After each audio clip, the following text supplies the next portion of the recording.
আসসালামু আলাইকুম বন্ধুরা, কেমন আছে সবাই? আশা করি সবাই ভালো আছো। তো আজকে আমরা বাংলাদেশের বীরশ্রেষ্ঠ পাবনা থেকে পালিয়ে আসা একটি পাগলের বিষয়ে কথা বলবো। তো তার বিষয়ে কথা বলার আগে তার একটি ভিডিও আমরা দেখে আসি। তো চলেন সবাই। পরিবারও ছোট ছেলে মানে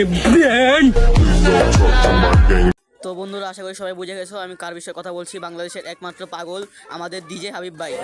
সে পাগলামি করার সীমা অতিক্রম করে ফেলেছে। তো আমরা তাকে কপি করে আমাদের বস ওমর ভাইয়ের একটা ভিডিও দেখে আসি। চলেন সবাই। ভালোবাসার আল্লাহর নাম ভাই ব্রাদার। ওরে বাবারে, মাথা ঘুরতাছে। স্যার কি কইলেন? কিছুই তো বুঝলাম না। বুঝি তো আমিও নাই।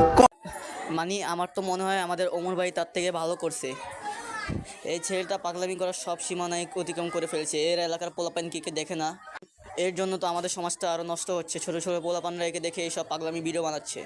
গাইস, আমার মতামত, আমরা যেমন ইসরায়েলি পণ্য বয়কট করি, আমাদের এইসব টিকটকারদেরও বয়কট করা উচিত। তো চলেন আমরা তার আরও কিছু ভিডিও দেখে আসি। আমিও হতে পারবেন না, কিন্তু এলাকা আমি এলাকা চলতে না।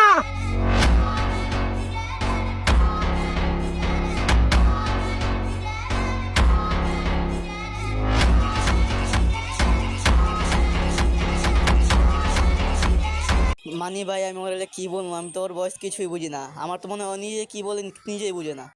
আর পাবনা মেন্টাল হসপিটাল মনে হয় ভরে গেছে, তাই এরকম পাবনাগুলো আমাদের আশেপাশে ঘুরে বেড়াচ্ছে। তো আমরা যারা এদের দেখবো সবাই বয়কট করব। তো সবার সাথে দেখা হবে নেক্সট ভিডিওতে। ততক্ষণের জন্য সবাইকে বাই এবং সুস্থ থাকুন, ভালো থাকুন, আল্লাহ হাফেজ।